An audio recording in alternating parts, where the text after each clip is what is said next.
Take us away, leave the city behind.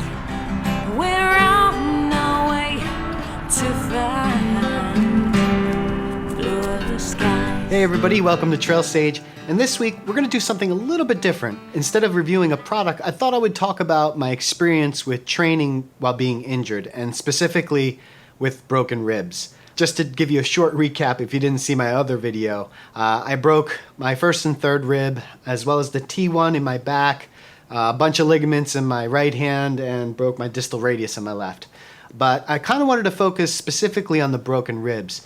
I was doing some research on the internet. I really didn't see much about how to train or what it's like to train with broken ribs and how do you cope with that and how much do you push. So I thought I'd shed a little bit of light on what it was like for myself.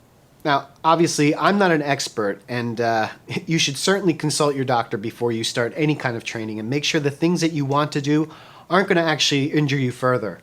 And also, every injury is going to be unique to that person. And I can't speak to each one of your injuries. I can only speak to what it was like for myself. And for me, this one was a little bit rough. I've been pretty angry at times, pretty depressed. Thankfully, I have really supportive family, great friends who offered me a lot of encouragement. But it wasn't really until I started working out and getting out there that I actually started to feel better and started to get that positive energy back. For myself, the doctor okayed me to begin doing the trainer at week 3 and then actually do some road running in week 4. And the physical experience of that it sucked. I mean, you know, anyone that's had broken ribs or you're going through broken ribs knows that pain when you sneeze or when you cough.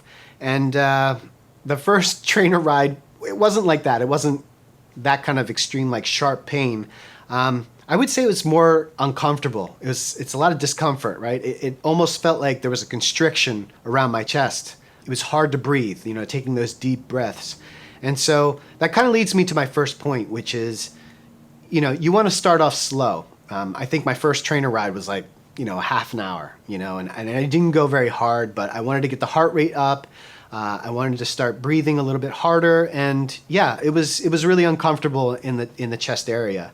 But not having to move my arms, you know, and keeping my upper body pretty still helped a lot.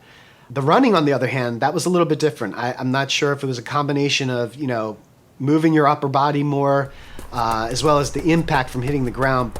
That was a lot more uncomfortable on the chest. But much like the trainer, after a few runs, it got better and better. And I don't mean it was like, oh, you know, I'm comfortable now. I just mean you kind of deal with that discomfort or you get used to it. And I guess with your lungs starting to be able to take in more air, it becomes a little bit more manageable. I started out with just, okay, I want to do this much this week, this much the next week, but all my goals remained flexible. And I wanted to make sure that even if I didn't reach those goals, that's okay, right? I wanted to set a goal so that I have something to work toward, but I wasn't going to hold myself to that. So how much do you want to push yourself? Well, push yourself to what you feel comfortable with, right? I mean, the doctor for me said, you know, let pain be your guide. And, you know, that's pretty much what I've done. I've taken it easy, but I push myself to the point where it's like, okay, time to back off a little bit.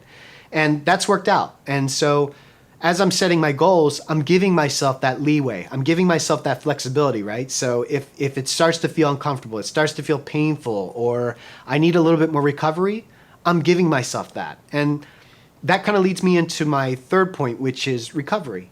Now, I was coming from a place where I was actually in really good shape. I was at peak fitness. And, you know, this last injury, I was bedridden for a little bit. I really couldn't move too much. And I was so depressed. I was just eating like crap.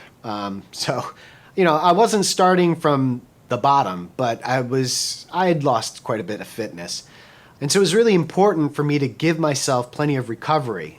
You're kind of putting your body through shock, right? Your body's like busy healing itself, and now you're trying to do a workout on top of that. So after that first trainer ride, after that first road run, I made sure to give myself the next day off. And, you know, as I'm building those trainer days and I'm building those road runs, if my body needs it, I'm giving my body the time to heal. I'm not trying to rush through this. And I think that's really important. So build in that recovery, make that part of your timeline. The other thing that I thought really helped was not posting my rides or my runs onto Strava for a little bit. I was still recording them because it was important for me to be able to track those numbers, right? I wanted to look at the data and make sure that I was actually progressing and making sure I wasn't overdoing it too.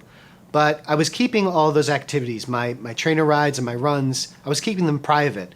It just felt better for me not to feel that outside pressure. And, maybe that'll work for you. Maybe it doesn't. Maybe you don't care. For me, it helped. Well, that's it for this week's episode. And please remember to contact your doctor before you start any kind of training. Make sure that you're not going to injure yourself further. I just wanted to shed some light on what it was like to start working out with broken ribs and, well, these other injuries. And I hope that was helpful. Thanks for watching.